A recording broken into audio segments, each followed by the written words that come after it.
Mheshimiwa Ummy Mwalimu, mbunge, waziri wa afya, maendeleo ya jamii, jinsia, wazee na watoto. Mheshimiwa Jenista Mhagama, mbunge, waziri wa nchi, ofisi ya waziri mkuu, sera, bunge, kazi, vijana, ajira na ulemavu. Mheshimiwa Charles Mwijage, mbunge, waziri wa viwanda, biashara na uwekezaji. Mheshimiwa Joseph Kandege, naibu waziri, ofisi ya rais, TAMISEMI. Mheshimiwa Abdalla Ulega, naibu waziri, mifugo na uvuvi. Mheshimiwa Dr. Ndugulile Faustin, naibu waziri wa afya. Leo pia tunao makatibu wakuu ambao wako hapa. Waheshimiwa wabunge wenzangu ambao ni vinara wa masuala ya lishe, nashukuru kwa ushiriki wenu.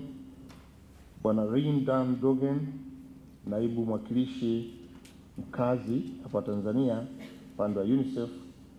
Waheshimiwa mabalozi wote mnaowakilisha nchi zenu, nchi mbalimbali, viongozi waandamizi wa idara, taasisi, wakala za serikali, wakuu wa vyuo vya elimu ya juu, lakini wawakilishi pia wa mashirika ya kimataifa ambao tuko nao leo, wadau wa maendeleo na asasi za kiraia. Ndugu mkurugenzi mtendaji wa taasisi ya chakula na lishe Tanzania, vijana wetu ambao pia hapa mmekuja kutoa ujumbe wenu, tunashukuru, na kwa kweli mnaweza, tuwapigie makofi. Wanahabari, ndugu alikwa na wadau wote wa wanalishe, kwanza nishukuru kabisa kwa Mwenyezi Mungu mwenye rehema aliyetujalia kutukusanya hapa sisi sote kutoka maeneo mbalimbali kuja kukutana kwa ajili ya mkutano huu wa 5 wa wadau wa lishe. Mbili, nimshukuru sana Mheshimiwa Ummy Mwalimu pamoja na uongozi mzima Wizara ya Afya, Maendeleo ya Jinsia, Wazee na Watoto kwa kunialika kwa mara nyingine kushiriki nanyi katika mkutano huu muhimu, lakini pia kwa kuandaa mkutano huu ambao unaonekana ukiuandaa unapata mafanikio makubwa sana.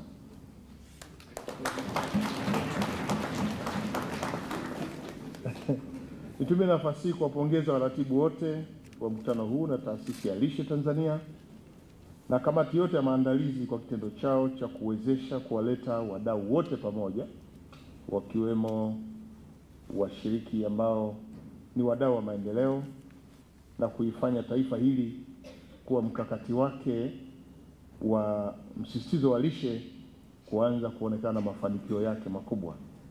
Lakini pia sitakuwa mchoyo na fadhila nisipowashukuru wadau wote wa maendeleo kutoka ndani ya nchi, nje ya nchi, na viongozi wa ngazi mbalimbali wa serikali, viongozi wa asasi za kiraia na wananchi wote mliojitokeza kushiriki pamoja nasi katika mkutano huu.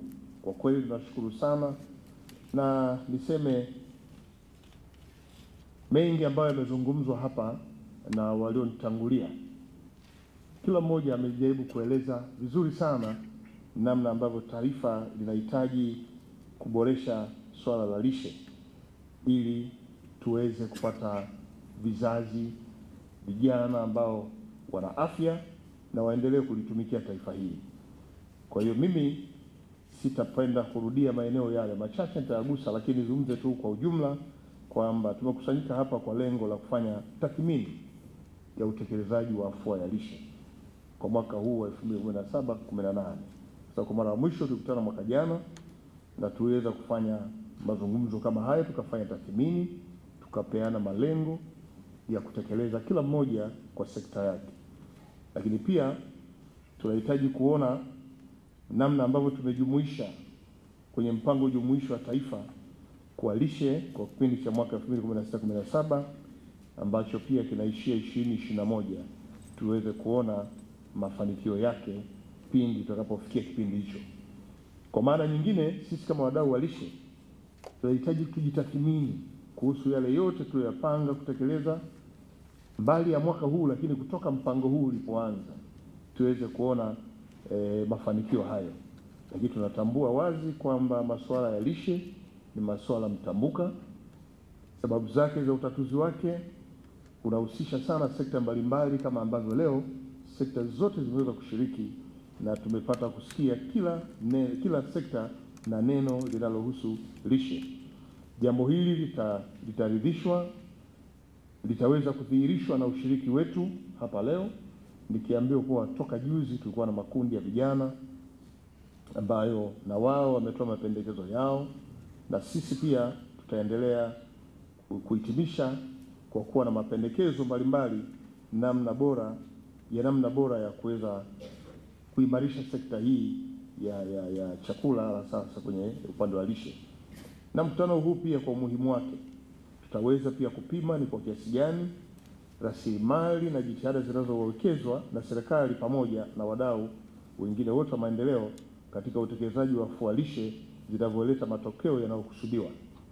Huu ni wakati wa kuangalia kwa pamoja kama jitihada zetu zitaleta matunda tunayotarajia, lakini pia tutaweza kutathmini moja kwa moja katika sekta zetu kuona kama tunaelekea katika mwelekeo sawasawa wa mipango iliyowekwa na serikali ambayo kwa sasa inaendelea kusisitiza swala la lishe.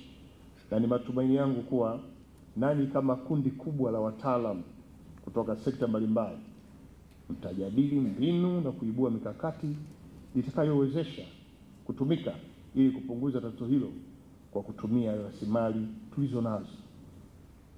Ndugu washiriki, serikali inatambua kuwa lishe bora ni msingi mkubwa wa maendeleo ya taifa letu, na hivyo uwepo wetu sote katika mkutano huu unaendelea kuonesha umuhimu wa kuimarisha ushiriki wa kila sekta na kila mdau, ikiwemo sekta binafsi kwa nafasi yake kama njia ya kupambana na aina zote za utapiamlo.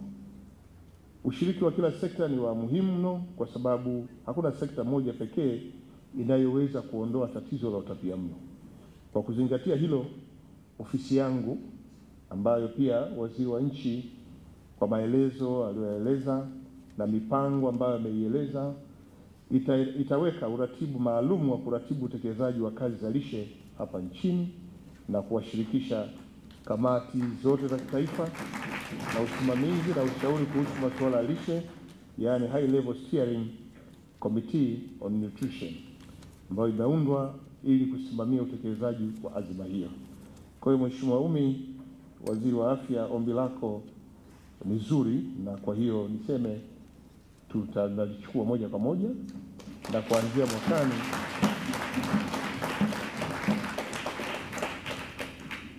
tutaandaa kikao kama hiki cha wadau, na tutaona ni sekta gani nyingine ziongezwe ili kuboresha zaidi, na Mheshimiwa Waziri wa Nchi sasa ata take note ili mwakani tukiite kikao kama hiki na sote tuwe hapa tena.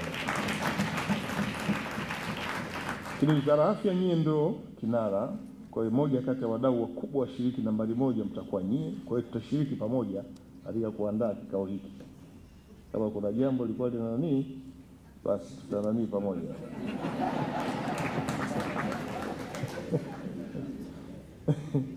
Ndugu wageni waalikwa, sote tunatambua jitihada kubwa ambazo serikali kwa kushirikiana na wadau wameweka katika kupambana na tatizo la lishe nchini. Hata hivyo, wataalamu wetu wanatuambia kuwa kwa sasa nchi yetu inakabiliwa na aina mbili za utapiamlo, yaani ile ya lishe duni na ile ya lishe iliyozidi au iliyokithiri, ambayo Mheshimiwa mbunge hapa ameieleza kwamba kula sana ni ushamba wakati mwingine. Walengwa wakubwa wa lishe duni ni pamoja na watoto chini ya miaka 5 na wanawake walio katika umri wa kuzaa, hususani wajawazito na wanaonyonyesha, pamoja na vijana balee, hususani wa kike kama alivyoeleza kijana wetu, ndio hasa walengwa kwenye kundi hili la lishe duni. Hii ni kwa sababu mahitaji ya virutubishi kwa ajili ya mahitaji yao ni makubwa sana ukilinganisha na ule unaohitajika na makundi mengine. Na lishe iliyozidi inadhihirishwa na ongezeko kubwa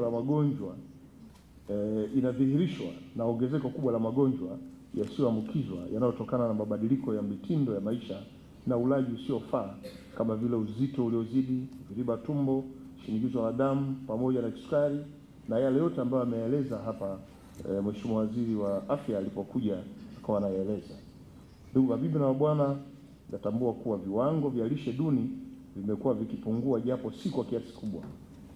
Viwango hivyo ni pamoja na vile vya udumavu, uzito pungufu, pamoja na ukondefu wa mwili miongoni mwa watoto walio chini ya umri wa miaka 5. Tuna kila sababu ya kujivunia hali hiyo ambayo inaonyesha kuwa jitihada zetu zinazaa matunda.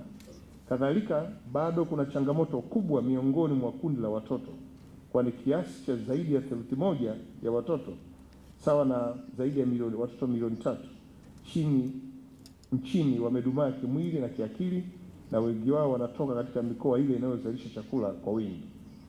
Matatizo mengine yanayotukabili ni pamoja na upungufu wa damu, hususani miongoni mwa watoto walio chini ya umri wa miaka 5 na wanawake walio katika umri wa kuzaa, upungufu wa vitamini A, madini na vitamini nyingine.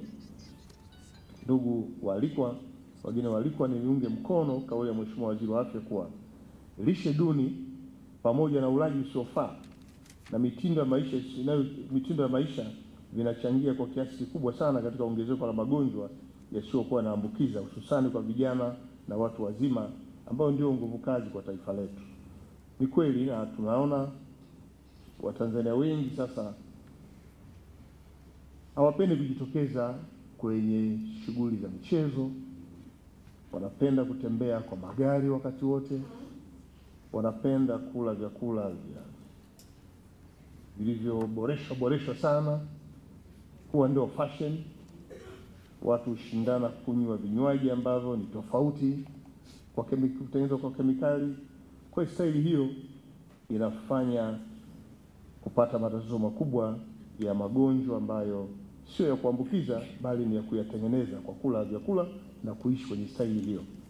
Na watu sisi wakitembea kwa magari hapa na pale ni anasa, naona kama ndio fashion, lakini tunasisitizwa kushiriki kwenye michezo kwa kutembea. Jioni unatembea umbali wa kilomita 1, 2, 3, 4 ili uweze kupunguza baadhi ya lishe ambazo umezipitia mchana kutwa. Ni jambo lisilopingika kuwa hatua za kukabiliana na magonjwa ya kusendeka, mfano matatizo ya moyo, saratani, sukari na shinikizo kubwa la damu, vinachangia kwa kiasi kikubwa katika kupunguza kasi ya maendeleo yetu, kwani gharama za matibabu yake ni kubwa mno, si kwa kaya zinazoathirika tu bali kwa taifa zima. Hivyo kasi ya ongezeko la magonjwa sugu yasiyo ya kuambukizwa inapaswa kudhibitiwa kwa kuzingatia ulaji unaofaa na mtindo bora wa maisha, ikiwemo na kufanya mazoezi nyakati pale unapopata nafasi. Nini dhamira serikali kuendelea kuboresha hali ya chakula na lishe kama msingi wa maendeleo? Ndugu wageni waalikwa, dhamira ya serikali ya awamu ya 5 ni kujenga uchumi wa viwanda ambao utatuwezesha kufikia uchumi wakati ifikapo mwaka 2025. Kauli mbiu ya mkutano huu wa leo ni kuelekea uchumi wa viwanda. Lishe bora ni msingi wa kuendeleza nguvu kazi yenye tija. Kauli mbiu hii inatoa hisia chanya ya kufikiria azma hii, kwa kuwa maendeleo ya taifa letu yanategemea sana uwepo wa nguvu kazi tena ya kutosha na madhubuti. Kwa msingi huo, serikali imejumuisha masuala ya lishe katika mpango wake jumuishi wa taifa maendeleo ya miaka 5 ambao unaanza mwaka 2016-17 mpaka mwaka 2021 kama eneo la kipaumbele katika kuboresha na kuendeleza nguvu kazi ya taifa. Dhamira ya serikali pia ni kutokomeza aina zote za utapiamlo kwa kuwekeza na kuweka mazingira wezeshi kwa wadau wote kwa kushiriki katika kuchangia utekelezaji wa afua ya lishe nchini ambazo zina matokeo ya haraka miongoni mwa makundi yote yanayoathirika. Ni jukumu letu sasa sisi kama wadau kutoa elimu au kutumia njia mbalimbali za kuelimisha wananchi au Watanzania ili kila mmoja aone njia sahihi ya kukomesha utapiamlo. Na mapendekezo yaliyoletwa na kijana wetu kutoka kwenye kundi la vijana kuwa vyombo vya habari vitumike katika kutoa elimu ya namna bora ya kuishi ni jambo la msingi sana, ili kila mmoja ajue lipi asilifanye na lipi afanye, na tukumbushe pia hata staili hiyo tulizungumza ya maisha ya vyakula, ili watu waanze kuepukana navyo vile ambavyo vitaleta matatizo. Jitihada hizi za pamoja kupitia wadau tulioko hapa zinalenga hasa kutimiza azma ya Baraza la Umoja wa Mataifa la muongo wa kuchukua hatua katika masuala ya lishe, Decade of Action on Nutrition, ya mwaka 2016 hadi mwaka 2025, na pia kuwezesha kufikiwa kwa malengo yote 17 ya Umoja wa Mataifa ya maendeleo endelevu, United Nations Sustainable Development Goals, ambayo yanasisitiza sote tushiriki katika kuhakikisha kwamba tunatokomeza lishe, tunatokomeza utapiamlo.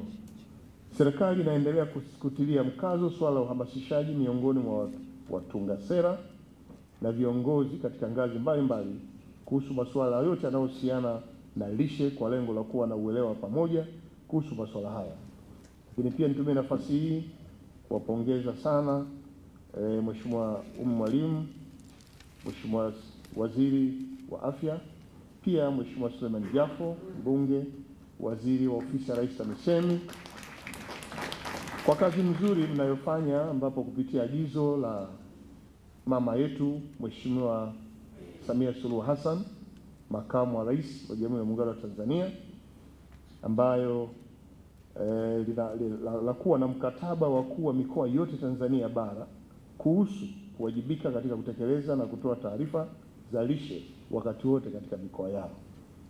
Jana nimeona mkoa wa Mtwara wakiendesha kikao kama hicho, na baadaye mkuu wa mkoa akataka press iweze kukava nini malengo ya kikao chake ambacho kilijumuisha wadau kutoka kwenye wilaya zake zote.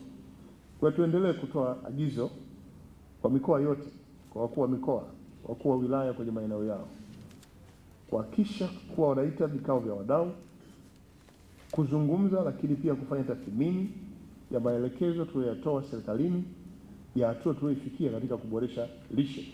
Na kwa kufanya hilo, tutakuwa sasa na taarifa ya pamoja na uelewa wa pamoja kwa Watanzania wote juu ya umuhimu wa lishe. Na wiki 3 zilizopita tumeshuhudia pia baadhi ya wakuu wa mikoa kadhaa maeneo mbalimbali wakifanya tathmini hizo, kama ambavyo nimeeleza kwa mkoa wa Mtwara jana. Juhudi hizi zinaendelea sambamba na utoaji wa elimu sahihi ya lishe kwa umma, na tunaamini kuwa Watanzania tukielimishwa vizuri kuhusu masuala haya itachangia sana kuleta mabadiliko makubwa, na mabadiliko haya lazima yawe chanya katika jamii pamoja na taasisi zetu kwa ujumla wake. Ndugu mabibi na mabwana, kwa pamoja tutaweza kuimarisha mikakati yetu ya kuivusha nchi hii na watu wake kutoka katika lindi la umaskini na kujenga nguvu kazi imara itakayoweza kuhimili changamoto za maendeleo ya viwanda. Nitoe rai kwa wadau wote kuendelea kuunga mkono jitihada hizi za pamoja zilizoanzishwa na serikali kwa kuwekeza katika utekelezaji wa sera na mikakati mbalimbali ambayo inalenga kuboresha hali ya chakula na lishe miongoni mwa jamii. Tunajua mmeanza kazi hiyo vizuri na tunaendelea vizuri. Tumepata taarifa kupitia tathmini, lakini muhimu zaidi sasa tuone baada ya tathmini yale mapungufu yaliyojitokeza. Sasa tufanye marekebisho, tuboreshe zaidi ili tufikie hatua nzuri, na hasa yale yote yanayogusa watoto, wanawake walio katika umri wa kuzaa, vijana barehe na watu wenye mahitaji maalum kilishe. Hii itatusaidia sana kudhibiti hali kuboresha mahitaji haya ya lishe. Mabibi na mabwana, niendelee kusema tu kwamba serikali imeendelea kuongeza rasilimali kila mwaka kwa ajili ya kutekeleza masuala ya lishe, hususani katika ngazi ya mikoa na halmashauri.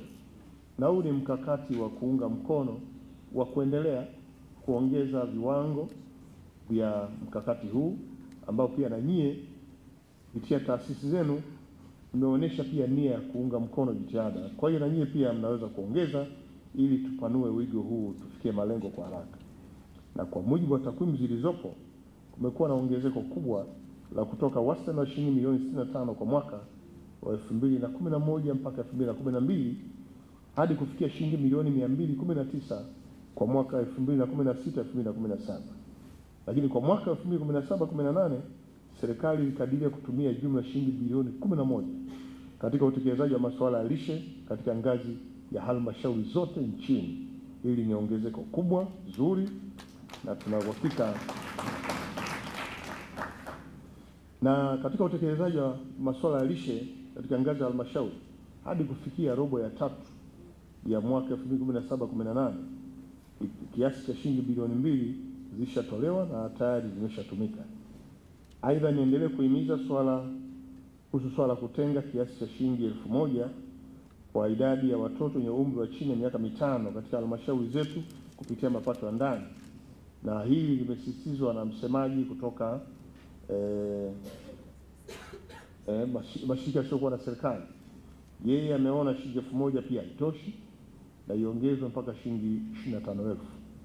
Ni jambo jema. Lakini halmashauri, kwa sababu tumewapa kazi kubwa sasa ya kutenga fedha mapato ya ndani kwa shughuli nyingine ikiwemo vijana, watoto na walemavu, vijana, wanawake na walemavu, tunapokea mchango wako na maoni yako kwamba uko muhimu wa kuongeza kiwango hicho kutoka shilingi 1,000 ya sasa.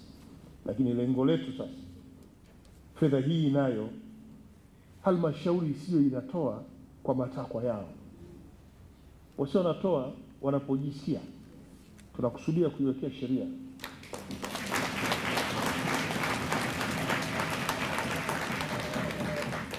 iwe ni mkakati wa kitaifa, na kwamba halmashauri ni lazima watoe kiwango kitakachotamkwa na kupendekezwa na wabunge na kukipitisha kuwa ndio hicho kiendelee kutolewa. Kwa sasa waendelee kutoa kiwango ambacho kimewekwa kwa uhakika, ili kazi za hamasa hizi ziweze kufanya, na hasa katika kutekeleza shughuli zote za afua hizi kwenye halmashauri zenyewe husika.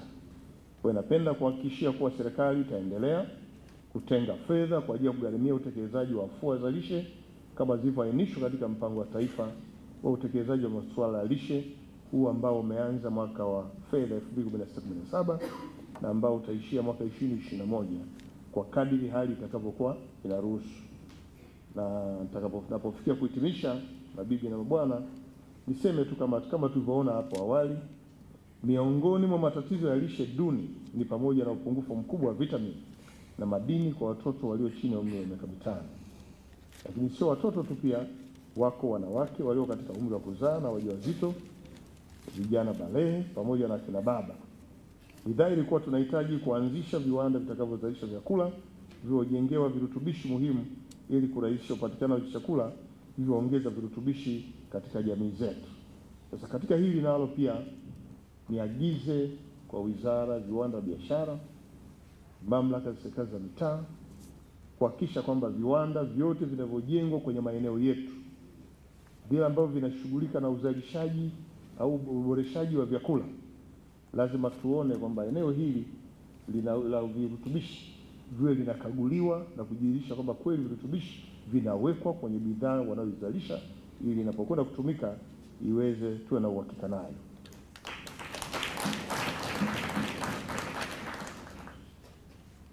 Lakini pia wito huu kwa sekta binafsi ambazo zenyewe pia zinajishughulisha na uzalishaji wa bidhaa za chakula zinazotumika, wale ambao wanasaga unga wa alizeti, unga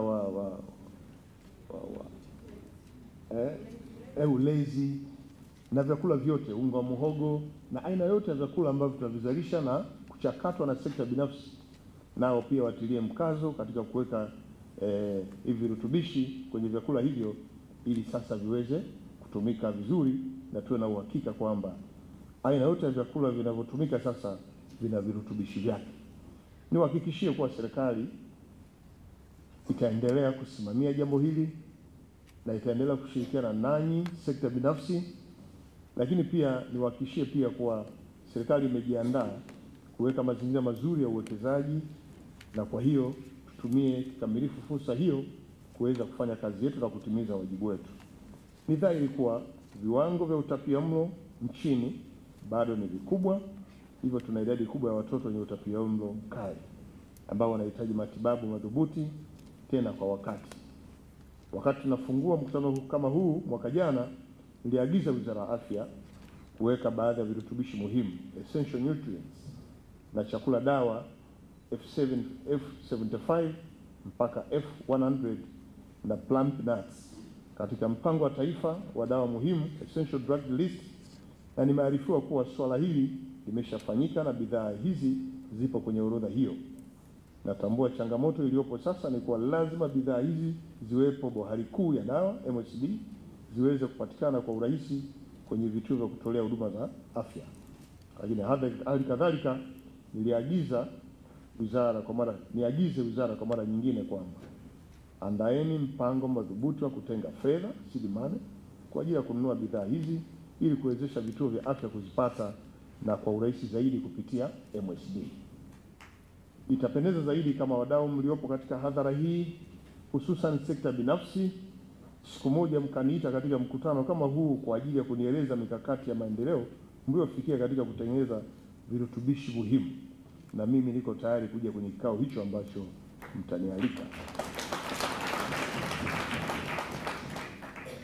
Lakini pia endeleeni kutumia viwanda vyetu katika kutumia malighafi yetu ili tuweze kuwafikia wahitaji zaidi na kwa gharama nafuu, lakini pia kwa fursa za kusambaza bidhaa hizi katika nchi nyingine zenye mahitaji. Mfano mzuri nimeuona huko barabarani ambako sekta binafsi, mfano ya chumvi, wanatangaza chumvi bora yenye madini joto na kuelimisha jamii umuhimu wa madini hayo, na katika kuimarisha ukuaji wa akili ya afya ya mwili wa binadamu pia. Kwa hiyo endeleeni kutangaza bidhaa zenu ili wadau waweze kujua umuhimu wa bidhaa hiyo kwa lengo la kuboresha lishe. Nitoe rai kwa watendaji wakuu wote katika wizara husika, idara, wakala na taasisi za serikali, lakini pia wadau wa maendeleo, asasi za kijamii na kila mmoja kwa nafasi yake au mamlaka yake kuendelea kutenga fedha kwa ajili ya utekelezaji wa mpango wa taifa wa utekelezaji wa masuala ya lishe. Mikoa na halmashauri zihakikishe kuwa afua zilizoainishwa katika mpango huo zinajumuisha katika mipango ya bajeti zao za kila mwaka, sambamba na kutoa fedha zilizopangwa kwa ajili ya utekelezaji. Nasisitiza tena kuwa kila mdau anayeshiriki katika utekelezaji wa shughuli za lishe nchini aoneshe bayana mchango wake katika kukabiliana na utapiamlo nchini ili tuweze kufikia malengo tuliojiwekea. Na malengo yetu ni kuhakikisha kwamba tunafikia hatua nzuri, na ili kuhakikisha hatua zinazochukuliwa katika mapambano dhidi ya utapiamlo zinaleta matokeo kama tulivyopanga na zinavyowanufaisha au zinavyowafikia walengwa, naagiza viongozi wa serikali katika ngazi mbalimbali kutambua wajibu wao na kushiriki kikamilifu katika kudhibiti na kukabiliana na athari za utapiamlo katika maeneo yao. Aidha, hatuna budi pia kufanya tathmini ya ufanisi wa hatua wanazochukua na watoe taarifa za ufanisi na au changamoto za mara kwa mara. Kwa hiyo ni muhimu sasa sote tukatoa taarifa hizi na namna tunavyofanikiwa, lakini changamoto zetu zile ambazo tunazikabili wakati wote katika kutekeleza hili, na mahali pekee ni kwenye vile vikao vyetu ambavyo tutaamua kukutana ili kuelezana yale yaliyojiri katika kipindi chote baada ya kuwa tumepata maelekezo. Bibi na bwana, naomba nihitimishe hotuba yangu hii kwa kuwashukuru na kuwapongeza tena wadau wote mliofanikisha mkutano huu hapa jijini Dodoma. Niwahakikishie kuwa serikali inatambua mchango wenu na itaendelea kudumisha ushirikiano uliopo kwa manufaa ya Watanzania wote. Bibi na bwana, aidha nimalizie kwa kusisitiza kuwa kwa pamoja tutaweza kujenga jamii yenye lishe ya afya bora na hatimaye kuwa na nguvu kazi yenye tija ambayo itatufikisha kwenye dhamira yetu ya kuwa na uchumi wa viwanda. Baada ya kusema hayo, sasa napenda kutamka kuwa mkutano wa 5 wa wadau wa masuala ya lishe umefunguliwa rasmi.